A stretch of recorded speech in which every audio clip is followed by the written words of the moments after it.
morning, everyone. Look at all these people. This is great. We got a big crowd here this morning. We're going to have some fun. I got a little bit of information to pass along to you as well, so you can disembark the ship smoothly tomorrow morning without any hassles. Now, first of all, before I go any further, we're the people that won some of those prizes. Oh, look, she's tearing into them. It's like Christmas, isn't it, man? Show everybody. Go ahead. Be the envy of all your friends. You have no idea what you won, did you? Okay, that's the bucket hat. We're not sure. Yeah. Now let's see the other. Toss that right up here, sir. Throw it right up here. Okay, I'll return it. Nice. This is what we call the Holland America official. I only get it. No, it's not a jockstrap, ma'am.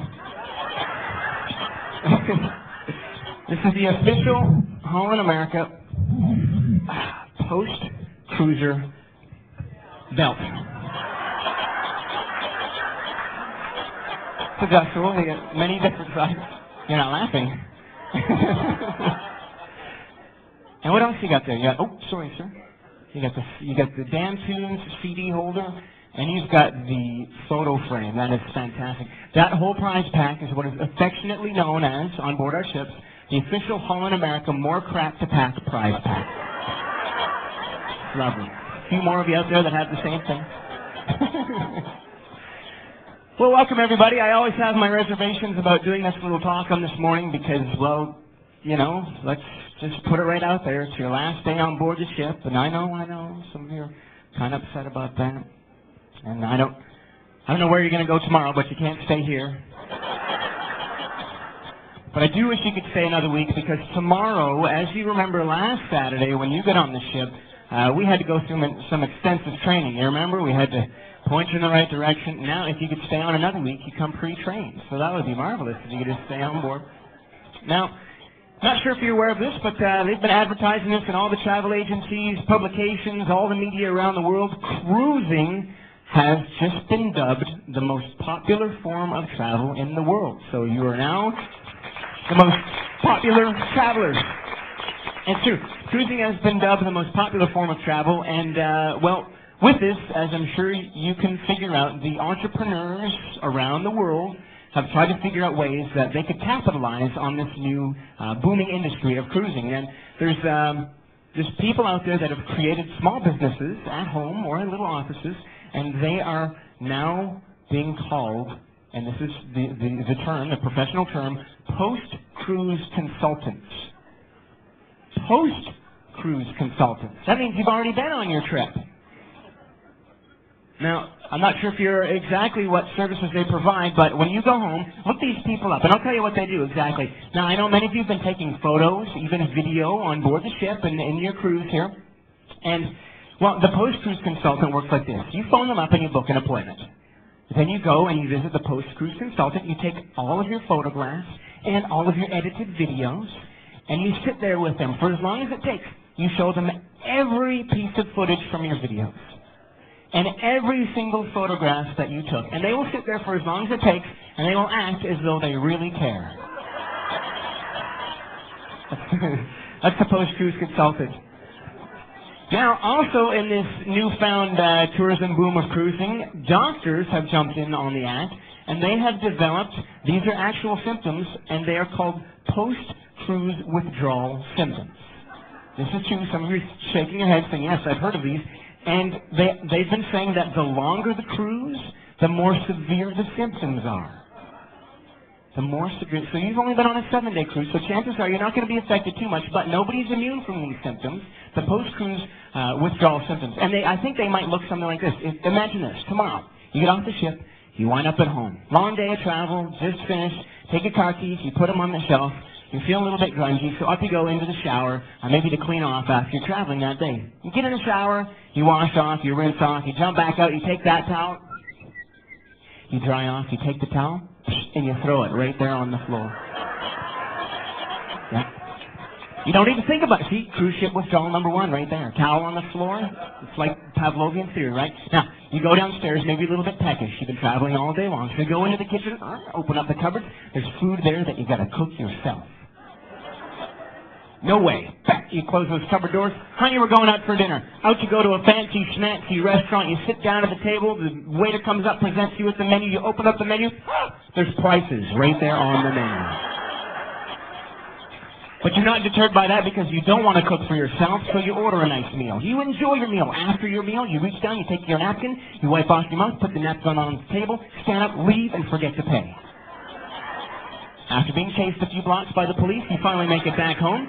Go back into the house, put the keys back on the shelf, up you go into the bathroom to brush your teeth, you look down, and that towel is still going to be sitting right there. You flinch. You almost go for the towel. But then you think of a remedy.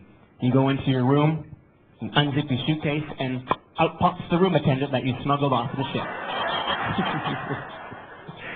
You laugh, but there's been recent sightings of room attendants in Wisconsin and also Ohio that have been stolen and not returned yet. Now, I've been out here for approximately 7 years, cruising around.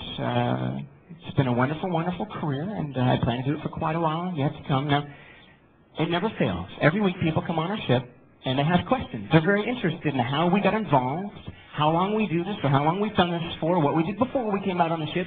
Questions, questions, questions. People always have millions of questions. Some of the questions are highly intelligent.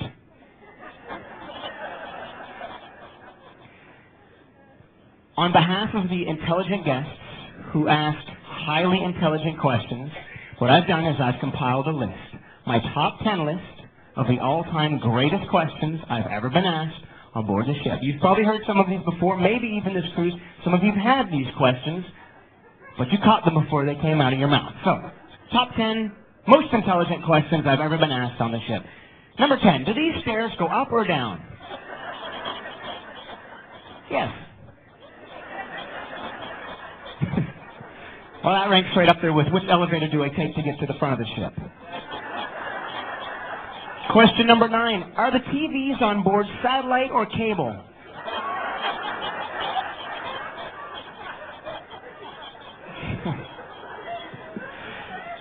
Question number 8. What religion are the people with the patches behind their ears?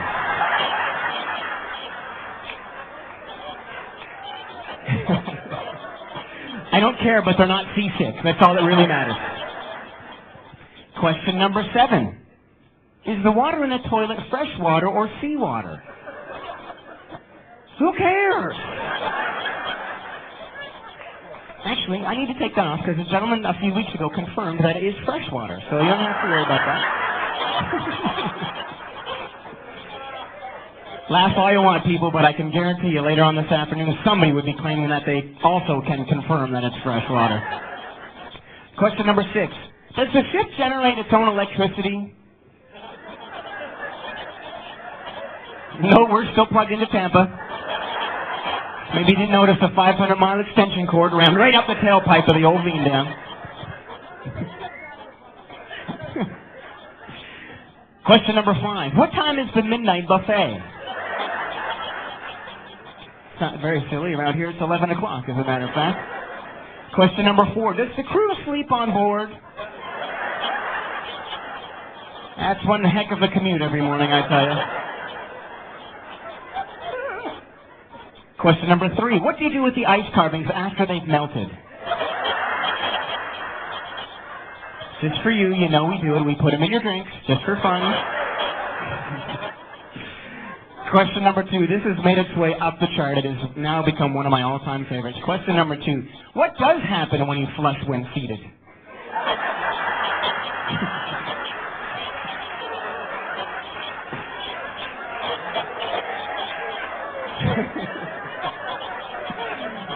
I'm not too sure, but I have heard it does not suck the wrinkles out of your face. I have heard that.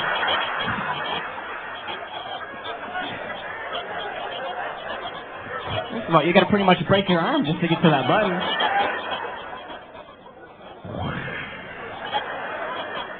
And the number 1 most intelligent question of all time that I've ever been asked.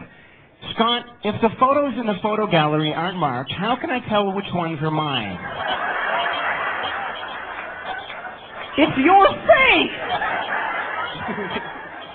There you go, everybody. There's your top 10 list for this morning. Hope you enjoyed those as much as I did.